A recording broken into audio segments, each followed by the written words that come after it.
ಕುದುರೆ ಲಾಳಕಾಂತ ಅಂದರೆ ಹಾರ್ಶೋ ಮ್ಯಾಗ್ನೆಟ್, ಇದರ ಉಪಯೋಗಗಳ ಕುರಿತು ಈಗ ಅರ್ಥೈಸಿಕೊಳ್ಳೋಣ. ಇಲ್ಲಿ ನಾವು ರಕ್ಷಕಗಳ ರೀತಿಯಲ್ಲಿ ಇದನ್ನು ಇಟ್ಟಿರ್ತಾರೆ, ತಾವು ನೋಡ್ತಾ ಇದ್ದಿರ್ಬೋದು, ಪ್ಯಾಕಿಂಗ್ಗಳಲ್ಲಿ ಬಂದಿರುತ್ತೆ.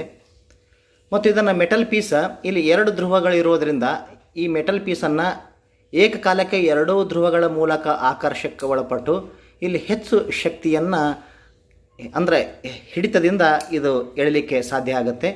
ಹಾಗಾಗಿ ಇದರ ಉಪಯೋಗಗಳು ಅಂತಂದರೆ ನಾವು ಇಂಜಿನಿಯರಿಂಗ್ ಕೆಲಸಗಳಲ್ಲಿಯೂ ಕೂಡ ಹೆವಿ ಮೆಟಲ್ಸ್ ಅಂದರೆ ಭಾರವಾದಂತಹ ಕಬ್ಬಿಣ ವಸ್ತುಗಳನ್ನು ಬಿಲ್ಡಿಂಗ್ ಕೆಳಗಿನಿಂದ ಮೇಲುಗಡೆ ಒಯ್ಯಲಿಕ್ಕೆ ಇಂತಹ ಹಾರ್ಶೋ ಮ್ಯಾಗ್ನೆಟ್ಗಳನ್ನು ಕೂಡ ಬಳಸುತ್ತಾರೆ. ಈ ಡೋರ್ ಸ್ಟಾಪರ್ ನೋಡ್ತಾ ಇದ್ದಿರ್ಬೋದು. ಈ ಡೋರ್ ಸ್ಟಾಪರ್ಗಳಲ್ಲಿಯೂ ಕೂಡ ಯಾವ ರೀತಿ ಅರೇಂಜ್ಮೆಂಟ್ ಇರುತ್ತೆ ಅಂತಂದರೆ, ಈಗ ನಾನು ಇಲ್ಲಿ ₹1 ಕಾಯಿನನ್ನು ಈ ಒಂದು ಮ್ಯಾಗ್ನೆಟಿಗೆ ಈ ಕಡೆ ಒಂದು ಬಂಧಿಸಲ್ಪಡ್ತೀನಿ ಮತ್ತು ಈ ಕಡೆಯಿಂದ ಇಡ್ತಾ ಇದ್ದೀನಿ. ಈಗ ಈ ರೀತಿ ಇರುತ್ತೆ ಅದು.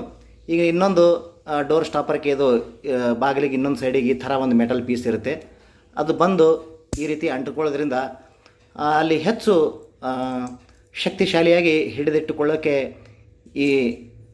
ಇದು ಮ್ಯಾಗ್ನೆಟ್ ಸಹಾಯ ಮಾಡುತ್ತೆ. ಯಾಕಂತಂದರೆ 2 ಧ್ರುವಗಳ ಮೂಲಕ ಏಕಕಾಲಕ್ಕೆ ಇಲ್ಲಿ ಆಕರ್ಷಕ್ಕೊಳಪಟ್ಟು ಇದು ಹೆಚ್ಚು ಶಕ್ತಿಶಾಲಿಯಾಗಿ ಬಂಧಿಸಲ್ಪಡುತ್ತದೆ. ಧನ್ಯವಾದಗಳು.